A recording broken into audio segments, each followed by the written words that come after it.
আসসালামু আলাইকুম সম্মানিত দর্শক শ্রোতা বন্ধুরা। আর্টিফিশিয়াল ইন্টেলিজেন্স নিয়ে আমাদের ধারাবাহিক যে প্রোগ্রাম, আজকে তার পঞ্চম পর্ব। আমরা আর্টিফিশিয়াল ইন্টেলিজেন্স নিয়ে এ পর্যন্ত অনেক ধরনের তথ্য জেনেছি। আমরা জেনেছি এর ইতিহাস, কিভাবে কাজ করে, শিখন পদ্ধতি কী, তারপরে আমরা এর ভাষা নিয়ে কথা বলেছি এবং সর্বশেষ আমরা শিক্ষা, চিকিৎসা, ব্যবসা, বাণিজ্যে কীভাবে এর ইম্প্যাক্ট পড়ে এটা নিয়ে কথা বলেছি। আমাদের দৈনন্দিন জীবনে আর্টিফিশিয়াল ইন্টেলিজেন্স শেখার গুরুত্ব এবং না শিখলে আমরা কী কী ভয়াবহ পরিণতির সম্মুখীন হতে পারি সেটা নিয়ে আলোচনা করেছি। আজকে আমরা একটি ব্যতিক্রম বিষয় নিয়ে কথা বলবো। আপনারা জানেন বর্তমান বিশ্বে যুদ্ধ একটি নৈমিত্তিক বিষয় হয়ে গেছে। এক দেশ, ক্ষমতাবান দেশ, দুর্বল দেশের উপর আক্রমণ করছে এবং যা ইচ্ছা তাই করছে। আসলে ওয়ার্ল্ড অর্ডার অথবা আন্তর্জাতিক নিয়ম নীতির বলে কিছু নেই এখন আর। যাই হোক, এই ভয়াবহ রকম যুদ্ধগুলোকে আরও বেশি অমানবিক করে দিতে পারে আর্টিফিশিয়াল ইন্টেলিজেন্স। আমরা এআই এর অনেকগুলো ভালো দিক দেখেছি, আজকে আমরা এআই এর বেশ কিছু খারাপ দিক দেখব। যেমন মানব সভ্যতার জন্য, মানব ইতিহাসের জন্য এআই কত বড় থ্রেট। আপনারা বিভিন্ন ধরনের সায়েন্স ফিকশন মুভি দেখেছেন এবং সেখানে এআই সম্বন্ধে আসলে অনেক ধরনের কথা বলা হয়েছে।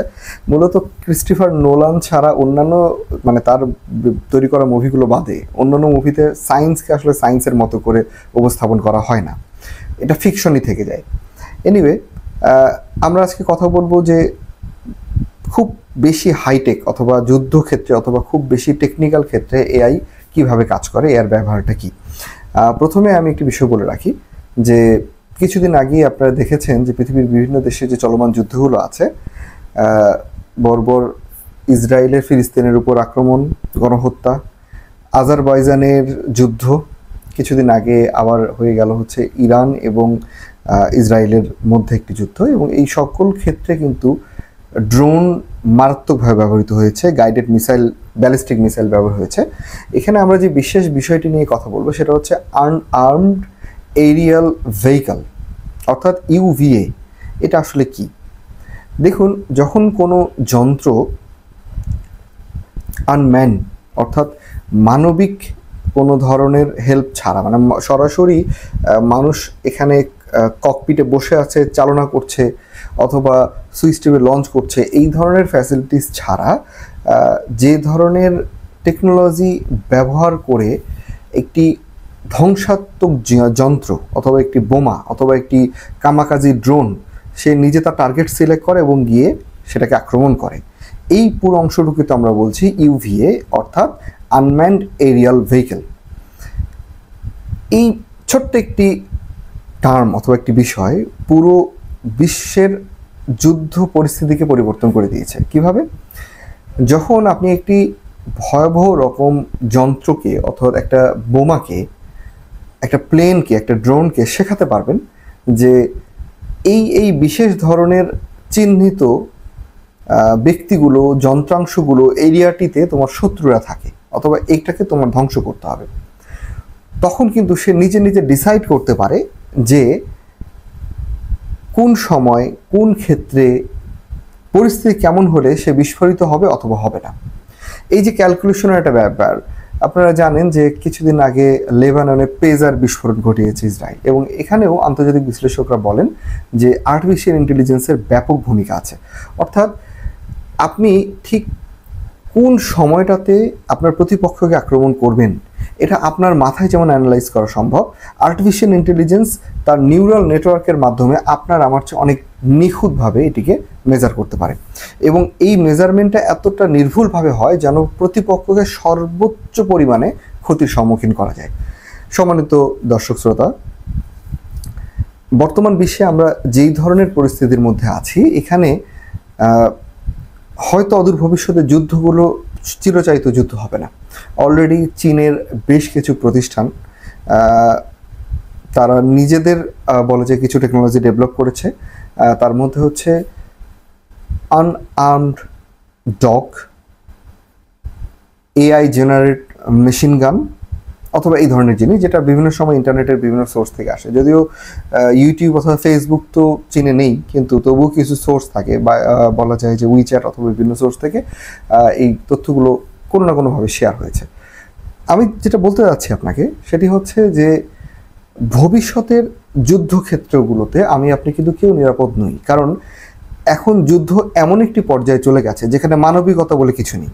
অর্থাৎ একটি যন্ত্র ডিসাইড করবে আপনি, আমি অথবা আমাদের মতো সাধারণ মানুষগুলো কতক্ষণ বেঁচে থাকবো।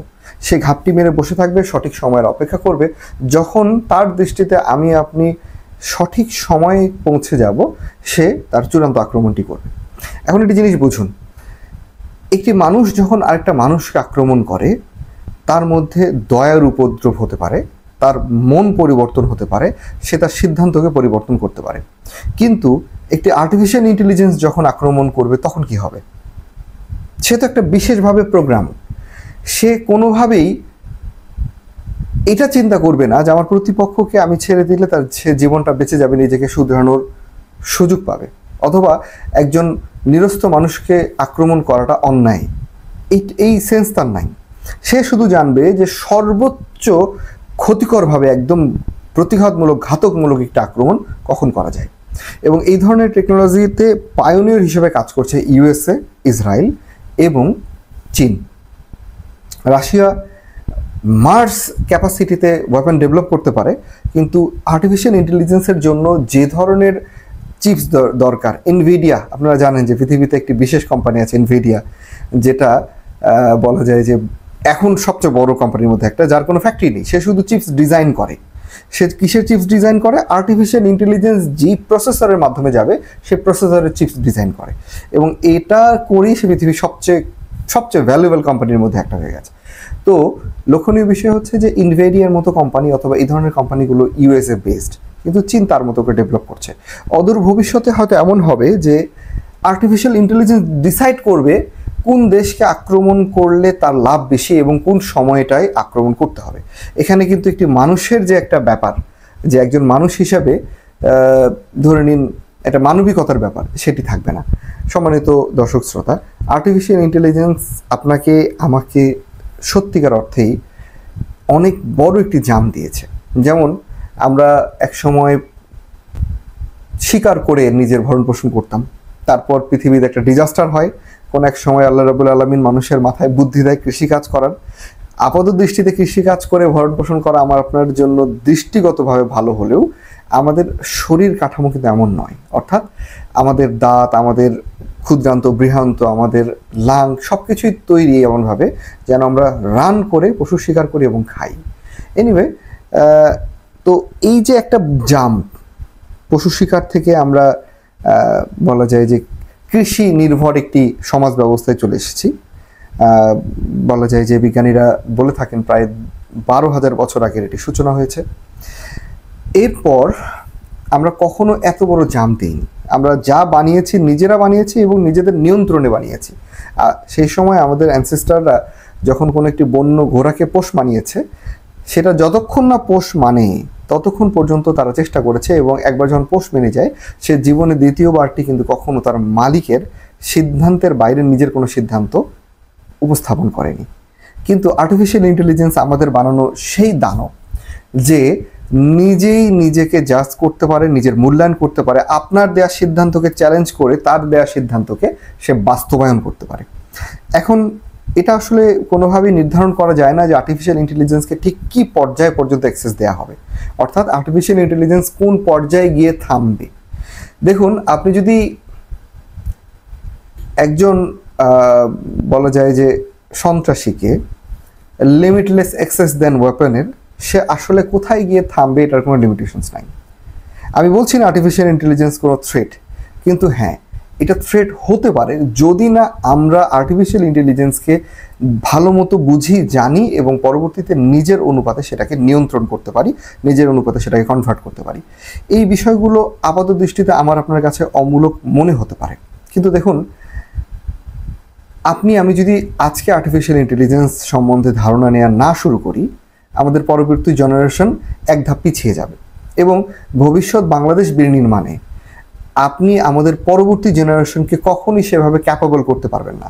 দেখুন, আমি যা শিখেছি জীবনে, যা অর্জন করেছি, অনেকের ক্ষেত্রে এটা ওল্ড মানি হতে পারে, লাইক ওল্ড মানি, যে আপনি আপনার লেগেসিগুলোকে পরবর্তী জেনারেশনকে পাঠিয়ে দেন, এটা আপনার ডিএনএর মধ্যেও থাকতে পারে। আপনি যে সকল বৈশিষ্ট্য, যে সকল শিক্ষা, জ্ঞান এবং অধ্যবসায় নিজের মধ্যে আয়ত্ত করেছেন, সেটি কিন্তু পরবর্তীতে আপনার নেক্সট জেনারেশন যারা আছে তাদের মধ্যেও দেখা যেতে পারে। আর্টিফিশিয়াল ইন্টেলিজেন্স সম্বন্ধে আমরা যদি একটি প্রাথমিক ধারণা নেওয়া শুরু করি, আমরা পরবর্তীতে নিজেরা ডেভেলপ হতে পারবো, আমাদের পরবর্তী জেনারেশনকে ডেভেলপ করতে পারবো। যদি এটা না করি সেক্ষেত্রে কী হবে? এখন যেটা হচ্ছে সেটাই, আজকে আমেরিকা আমাদের উপর 35% ট্যারিফ অতিরিক্ত, আগে 15% ছিল, 35% ট্যারিফ দিয়েছে এবং আমরা অসহায়ের মতো তাকিয়ে আছি তাদের করুণার উপর। আমরা বলছি যে ভিয়েতনামের মতো আমাদের না হলে আমরা কম্পিটিশন করতে পারছি না, আমাদেরকে ভিয়েতনামের মতো 20% দেন অথবা এমনটা। আর্টিফিশিয়াল ইন্টেলিজেন্স আমাদেরকে সেই অপরচুনিটি দিচ্ছে যেন আমরা একটা বড় জাম্প করি। কারণ দেখুন, যখনই কোনো নতুন টেকনোলজি আসে তখন একটা গ্রাউন্ড জিরো থাকে। পৃথিবীতে যখন প্রথম কাপড়ের জন্য মেশিন তৈরি হলো, স্কিল সবার মধ্যে ছিল না। সেই সময় যে সকল দেশ সেই স্কিল অর্জন করতে পেরেছে তারা সবসময় অগ্রাধিকার ভিত্তিতে ছিল, সামনে ছিল। আমরা কাপড়ের প্রোডাকশন করেছি, পৃথিবীর উৎকৃষ্ট মানের কাপড় বানিয়েছি এবং খুব ভালো দামে সেসব বিক্রি করে দেশকে সমৃদ্ধ করেছি। আর্টিফিশিয়াল ইন্টেলিজেন্স এই যুগে আমরা ঠিক একই কাজটি করতে পারি কিনা? কারণ আজকে দেখুন, কাপড় বিক্রি করে দেশ পরিচালনা করার আইডিয়াটা খুবই ঝুঁকিপূর্ণ হিসেবে আমাদের সামনে উপস্থাপন হয়েছে। কারণ আমাদের অর্থনীতি মূলত দুটি বিষয়ের উপর দাঁড়িয়ে আছে। একটি হচ্ছে গার্মেন্টস রপ্তানি এবং আমাদের বৈদেশিক যারা শ্রমিক আছেন, যারা প্রবাসী আছেন ভাইরা, ওনাদের পাঠানো রেমিটেন্স, এই দুটি হচ্ছে আমাদের স্তম্ভ। তো এটা খুবই রিস্কি ব্যাপার। আমরা যদি টেকনোলজিতে আমাদেরকে ডেভেলপ করতে পারি, আর্টিফিশিয়াল ইন্টেলিজেন্সের মতো এমন একটা জায়গা যেখানে সবারই সমান অংশগ্রহণ করার সুযোগ আছে।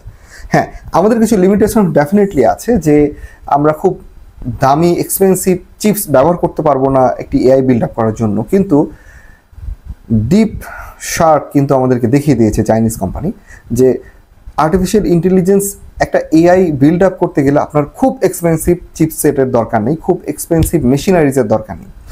একদম বেসিক লেভেলে আমরা শুরু করতে পারি কিনা, এবং এই শুরুটা হয়তো আপনি করে যাব না, আমরা সেই বেসটা স্থাপন করব যেন আমাদের পরবর্তী জেনারেশনরা এসে সেখানে খুব ভালোভাবে নিজেদের জায়গা তৈরি করতে পারে। সম্মানিত দর্শক শ্রোতা, আর্টিফিশিয়াল ইন্টেলিজেন্স নিয়ে এত কথা বলছি, আপনাদের বিরক্তির উপদ্রব করছি, কিন্তু বিশ্বাস করুন, এটি ছাড়া ভবিষ্যৎ পৃথিবী অচল হয়ে যাবে। আপনি অচল হয়ে যাব। যদি এটা না হতো তাহলে পৃথিবীর লিডিং কোম্পানিগুলো, পৃথিবীর খুব থিঙ্ক ট্যাঙ্ক যারা, তারা এটা নিয়ে এত গবেষণা, এত রিসার্চ করতো না। আজকে আপনি সিম্পল একটা উদাহরণ দিচ্ছি আপনাকে, খুব বেসিক একটা উদাহরণ। আপনি হয়তো ধারণা করছেন যে আপনার ফ্যামিলি নিয়ে আপনি কোনো একটা ভ্যাকেশনে যাবেন সিলেটে। এআইকে শুধু বলছেন যে আমাকে শুধু লিস্ট বের করে দেবা না, আমার হয়ে তুমি কমিউনিকেশন করে দাও।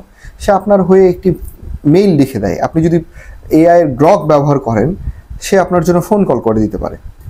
এটা এখনকার ডেটে আর্টিফিশিয়াল ইন্টেলিজেন্স রান হওয়ার 10 বছরও হয়নি, এখনও লং ওয়ে টু গো। এখনও সুযোগ আছে আমাদের নিজেদেরকে সেই পর্যায়ে নিয়ে যাওয়ার, যেখানে আমরা আর্টিফিশিয়াল ইন্টেলিজেন্সের যে মূল ধারা তার সামনের দিকে থাকতে পারব।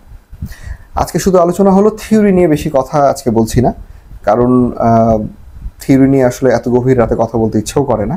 আর্টিফিশিয়াল ইন্টেলিজেন্স নিয়ে আমি পড়ছিলাম এবং আমি যখনই তাগিদ ফিল করি যে আপনাদের সঙ্গে বিষয়গুলো শেয়ার করা দরকার, আমি শেয়ার করি। কারণ আমার এই কথাগুলোর মধ্যে যদি আপনাদের কারো কখনো একবারও এআই নিয়ে জানার এবং বোঝার আগ্রহ তৈরি হয়, আমি মনে করব যে আমার এই কষ্টটুকু সার্থক হচ্ছে। আর এছাড়াও আর্টিফিশিয়াল ইন্টেলিজেন্স নিয়ে পড়াশোনা করার, গবেষণা করার অনেক ফ্রি প্ল্যাটফর্ম আছে। ইউএনডিপির কিছু সাইট আছে, বিগ ডাটা ম্যানেজমেন্ট অথবা আর্টিফিশিয়াল ইন্টেলিজেন্সের বেস যেটা মেশিন লার্নিং, এসব নিয়ে ধারণা দেয়। আপনারা যারা পড়তে চান, ফ্রি পেইড সব ধরনের কোর্স আছে। বাট একটা কথা মনে রাখবেন, আপনি জীবনের সবচেয়ে শ্রেষ্ঠ ইনভেস্টটা করতে পারেন নিজের উপর ইনভেস্ট করে। কারণ আপনি আছেন দেখে সব কিছু আছে। আপনি যখন থাকবেন না, আপনার আশেপাশের সারাউন্ড কোনো কিছুর কোনো দাম থাকবে না। যতক্ষণ আমরা বেঁচে আছি, আমরা নিজেদেরকে আপডেট করতে থাকবো এবং সবচেয়ে অ্যাপেক্স টেকনোলজি যেটা আর্টিফিশিয়াল ইন্টেলিজেন্স, অন্য সব কিছুর পাশাপাশি এটা তো নিজেদেরকে সমৃদ্ধ করব। এটি আপনার জব, আপনার থিঙ্কিং, আপনার বলা যায় যে প্ল্যানিং, সব কিছুতেই পজিটিভ ইম্প্যাক্ট রাখতে পারবে। আর এটার থ্রেট সম্বন্ধেও আপনাকে সজাগ রাখবে, আপনাকে বাঁচিয়ে রাখবে। আজকে এই পর্যন্তই। ধৈর্য নিয়ে আমার কথা বলার জন্য ধন্যবাদ এবং কৃতজ্ঞতা। আল্লাহ রাব্বুল আলামিন আপনাদের সকলকে ভালো রাখুক। আসসালামু আলাইকুম।